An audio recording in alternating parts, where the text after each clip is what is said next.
Kung anahaw nga ang pambansandahon ng Pilipinas. So, ano ngayon? Teka lang, kalma lang kaibigan. Pahiram muna ng 90 seconds na katahimikan.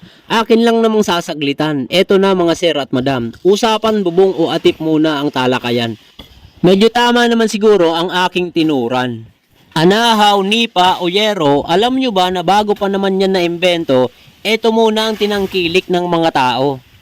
Dahon ng nyug ang naging panangga sa ulan, init, maging sa pamamato ng kapitbahay nyo. Ipapakita ko lang naman ang mga bagay sa nakaraan.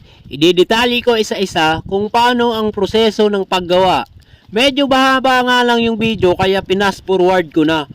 Pero kung pagmamasdan mo yung video may matututunan ka. Dito kasi sa barangay namin noon, eto talaga yung usong-usong ginagamit ng mga kabahayan. Isa lamang kasi yan sa unlimited na bagay na dulot mula sa puno ng nyug. Puro nga native ang ginagamit dito maliban lang sa nylon. Kung nasa kabundukan ka nga at di mo pa afford bumili ng yero, nako, 10 times tong mas matipid. Lalo na kung sa bahay kubo ibububong mo. Siklat nga yan kung tawagin dito sa amin sa Bicol. Please paki-comment kung anong tawag niyan sa lugar nyo. Alam kong medyo kukunti lang ang makaka-relate sa inyo. Pero pinagsikapan ko pa rin ipakita yung mga bagay sa nakaraan.